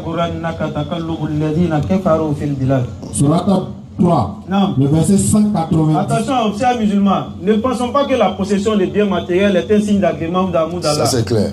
Regardez ces gens-là, ils ne dorment pas la nuit souvent pour la plupart. Allahu Akbar. On connaît beaucoup autour de nous à Abidjan qui sont beaux à voir. Même ici à San Pedro, il y en a. Ils attirent. Bon, les gens de San Pedro connaissent pour ici. Et ils connaissent pour ici en tout cas. Ils sont jolis à voir, ils attirent, ils donnent envie quand tu les vois. Vraiment, ils viennent comme un tel. Non. Mais si tu t'expliques sa vie, tu vas vomir. C'est pourquoi là, il va dire ici dans ce verset. Surat 3, le verset 196. Non. Qu'il ne t'abuse point. Hey. La versatilité. Non. La versatilité. Pour la prospérité. Dans le pays. Non. De ceux qui sont infidèles. Vous voyez? Donc, tu vois le mécréant, il a la prospérité. Alors il dit, il ne faut pas ça de blaguer. Mais dans la suite, alors il va dire quelque chose qui est intéressant. Piètre jouissance. Piètre jouissance. C'est-à-dire le mot piètre là même là, c'est un superlatif même. Non. Pour dire même c'est un faux truc. C'est pour un petit temps. Piètre jouissance. Au pire qui est Ça ne insignifiant. va pas quelque part. Non. Comme on le dit dans notre jargon terre à terre. Puis, C'est pour 2 jours. Non. leur refuge sera Il l'enfer. va finir tout seul à son refuge, c'est l'enfer. Et quelle détestable couche. Donc ce n'est pas une gage d'amour d'Allah. Un gage, pardon, d'amour d'Allah. Faisons attention, chers frères et sœurs. Qu'Allah nous facilite la bonne compréhension. N'oubliez pas le rendez-vous de demain. Place Sado, 20h, 22h, Inch'Allah, pour l'apothéose. Parce que je sens que demain, là, on va faire de l'interreligieux pur et dur. C'est clair. Bible et Coran sur la table. On a appelé le votre frère d'ici, là, on l'a appelé au débat. Ah ouais, King, celui qui s'est fait appeler King. Vraiment, le gars. Comment il s'appelle? Doumia. Fadiga. C'est ton cousin. Je ne connais pas Fadiga. Comme d'habitude. Donc Fadiga a entendu qu'on est venu à San Pedro. Profil seulement. Fadiga le King, il a fui San Pedro. Paraît-il qu'il est arrivé à Abidjan. Il dit ça va à Abidjan. Nous on vient à San Pedro, il dit ça va à Abidjan. Parce qu'il y a un homme là, le débat de l'Abidjan, Kalamagaya. Ah, Amadia là. Parti 50. Que lui, le prophète d'Allah. Depuis ce jour-là, il ne parle pas à moi. Lui, le prophète des Maningans. Ah, il m'a appelé pour me saluer souvent. Des Maningans. Madekaka. Madekankan. Ano Shenaka Banya à Abidjan. Et on lui a dit qu'on vient à San Pedro sur ton terrain. Parce qu'il a Kamrede, il a pris San Pedro. Il fait croire aux gens que lui, il est le prophète d'un mouvement Rastafaris. Et Fadiga ne connaît même pas ce qu'on appelle mouvement Rastafaris. Jamais de la vie. Vous regardez la vidéo d'Abidjan, il a été humilié sur ses propres bases. C'est clair. Il ne connaît même pas. Et il pousse la jeunesse, certains jeunes ici à San Pedro, à rentrer dans ce mouvement de Rastafari parce qu'il a les moyens. C'est ça, on a lu verset là tout Parce qu'il a les moyens financiers, il endoctrine les jeunes. Comme là que Ben le dos loué, tu as deux ici à Kuno. Et ils ont moins de temps le aussi là. Mais je ne suis pas musulman. Et attention, on a vu une vidéo qui circule où on dit, ils ont mis le titre, on dit un musulman, il est en train de dire pourquoi il doit prier en arabe. Comment ça un musulman? Depuis quand lui il est musulman? Et il dit, lui il n'est pas arabe, ça dit, il fait croire qu'il est un ex-musulman. Alors, King, on est ici à San Pedro. Hein. Tu as fui pour aller à Abidjan, sous prétexte que tu aurais je ne sais quoi. Alors que tu as été averti. On l'a averti depuis des mois qu'on venait à San Pedro. Donc, allez dire à King et à ses suivants, demain on sera à la place à dos. S'il n'est pas là, si là c'est bon petit ou c'est bras droit, ils peuvent nous rejoindre demain, on va échanger, Inch'Allah. Aïe fraternité, c'est un vendeur d'illusions. Il n'a aucune vérité, il ne tient sur rien. C'est clair. C'est juste pour meubler le boï de Shaitan pour qu'ils remplissent l'enfer ensemble. Effectivement. Donc faites très attention. Méfiez-vous de ces vendeurs d'illusions là, parce qu'ils ne détiennent aucune vérité. Effectivement. Donc comme on l'a dit, on est très pris par le temps, mais demain, Inch'Allah, on sera à la place à dos pour l'apothéose.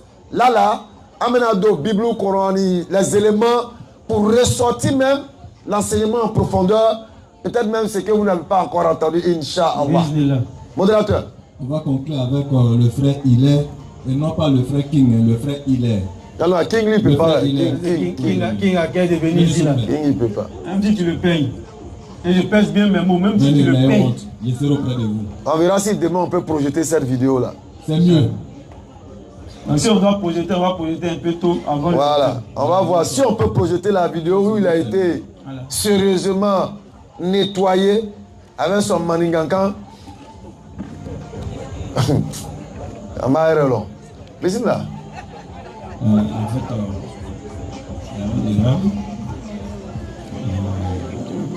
c'est pas pour vous défier ni défendre le prophète. C'est où lui a dit. En fait, micro. Il va prier.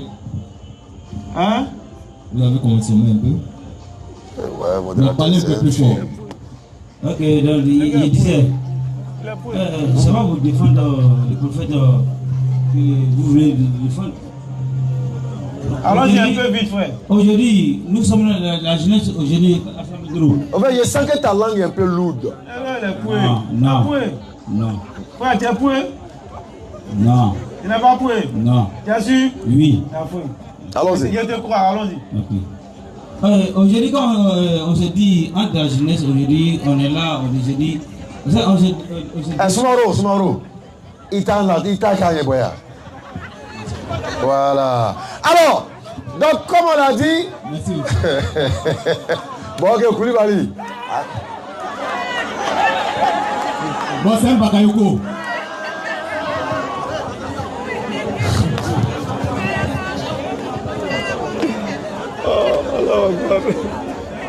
Il me l'a dit quand même.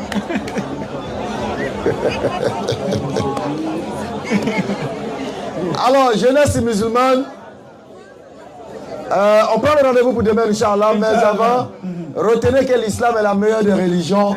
Et en tant que jeune, il faut être fier d'être musulman. Effectivement. Comme on est un peu pris par le temps, demain samedi, comme samedi, demain dimanche, le lendemain du samedi c'est dimanche, on va plus durer sur le terrain, Inch'Allah, pour approfondir l'enseignement. Je pense que ça finit un modérateur. Modérateur, il veut dire quelque chose. Ok. Il dit le gars, depuis le gars est déjà venu. Anere Agbriada.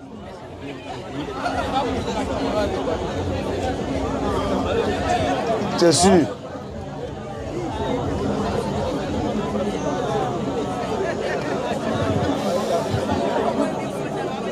Alors, s'il y a des chuteurs de Kadhafi ici, il faut que vous arrêtez de chuter Kadhafi. S'il y a des buveurs de Koudoukou, arrêtez de boire Koudoukou. Effectivement. S'il y a des buveurs de vin, de bière, arrêtez de toucher à l'alcool. Faut arrêter ça. Parce que c'est formellement interdit en islam. C'est un faux mouvement même. Il n'y a même pas goûter voix dedans. Il n'y a pas un néné pour laisser. Il n'y a pas en islam. Frère, excuse-moi. Avant-hier, il partait à la mosquée à Soub. Il voit un gars couché devant son portail. Il est couché et puis tu sais qu'il sourit, il dort bien. Subhanallah. Il est bien habillé, on sait que c'est pas un fou. Il a enlevé ses chaussures, il a mis à côté et puis il est couché, il dort. Subhanallah. Je suis revenu vers 6 h, il a vu, il s'est levé, il a assis. Là, mais il est en train de méditer maintenant sur sa mauvaise nuit qu'il a eue. Là, il est en train de se dire, qui m'a envoyé? Si il savait. Lui-même, son argent, il a pris pour aller s'humilier. Toute la cité l'a vu en train de dormir dehors. En tout cas, ceux qui sont tôt. Un père de famille de surcroît. Lui-même, son argent, il prend pour aller s'humilier. Donc, l'alcool là, frère, quand on a dit que c'est une abomination, c'est justifié. Il faut t'en éloigner.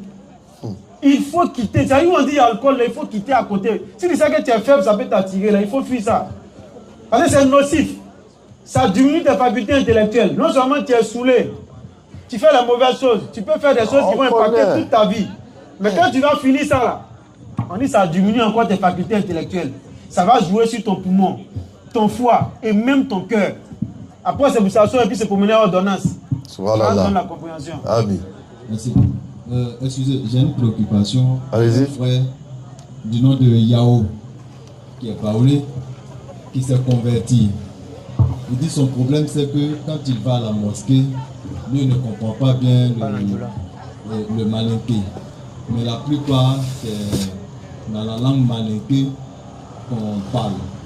Donc vraiment, si notre défenseur pourrait faire des efforts pour parler en français pour que eux qui sont convertis puissent saisir le message. Effectivement, c'est une triste réalité et c'est encore l'occasion pour nous d'interpeller encore nos guides et nos dévanciers. Ola nous akolo. En date terminati anka. C'est pourquoi les gens ne nous aiment pas trop. Effectivement. Les gens ne nous apprécient pas trop. En tout cas, ceux qui n'aiment pas la vérité. Parce que nous, on est la brigade du haq, de la vérité. Et qui dit être musulman doit être amoureux de la vérité. Effectivement. Qui dit être musulman doit être amoureux de la vérité. C'est clair. On ne peut pas être musulman et puis être ennemi de la vérité. Pendant qu'Allah dit que la vérité est apparue. Et l'erreur qui est le mensonge doit disparaître. Donc, il faut qu'en faisant les sermons, les pré-sermons, on utilise aussi la langue française parce que parmi nous, tout le monde n'est pas Djoula. Tout le monde n'est pas Bambara. Comme si Siramaya Djoula Kole ou bien Bambara Kole. Non. Rien à voir avec l'ethnie de la race. C'est une religion de toute ethnie, de toute race, de tout peuple qui se réunissent autour d'une seule langue qui est la langue de la révélation. Au travers de laquelle on n'arrive pas à faire une distinction quand on est en train d'adorer Allah. Donc on demande à nos pères de faire l'effort d'utiliser aussi souvent le français pour des gens comme le frère Yao qui se trouve parmi nous, Inch'Allah. Qu'Allah nous facilite la bonne compréhension. Amin. C'est bon, modérateur, un peu? Lui-même, il veut venir. Il demande si Ok, Inch'Allah. Alors, alhamdulillah, on l'a dit tout à l'heure, le frère, de toute façon, sa langue était un peu lourde là. Comme on ne peut pas apprendre des vieux grimaces, c'est un vieux singe. Donc, il connaît plus ou moins ce qui se passe au-dessus des arbres. Donc, quand il voit les singeons sauter aux branches,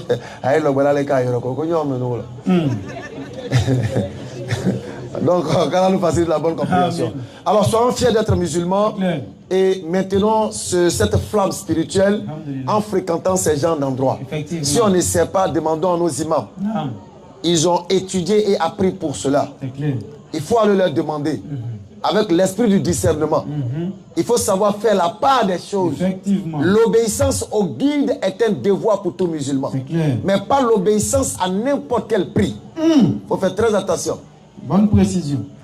L'obéissance aux guides, aux imams, c'est un devoir pour tous les musulmans. Mais pas une obéissance aveugle. C'est clair. C'est-à-dire qu'à tout le monde, il faudrait qu'on évite ça. Voilà, suivons avec l'esprit du discernement, sachons dissocier les choses. Donc, Allah Dama. Rendez-vous demain, Inch'Allah, même heure, place à dos. Nous allons faire la Kalmat Shahada, qui est la porte d'entrée et de sortie des musulmans que nous sommes. Nous réitérons cela pour toujours revivifier notre foi et apprendre à ceux qui sont autour de nous que nous sommes unis autour de la Shahada. C'est clair. Ashhadu an la ilaha illallah wa ashhadu anna Muhammad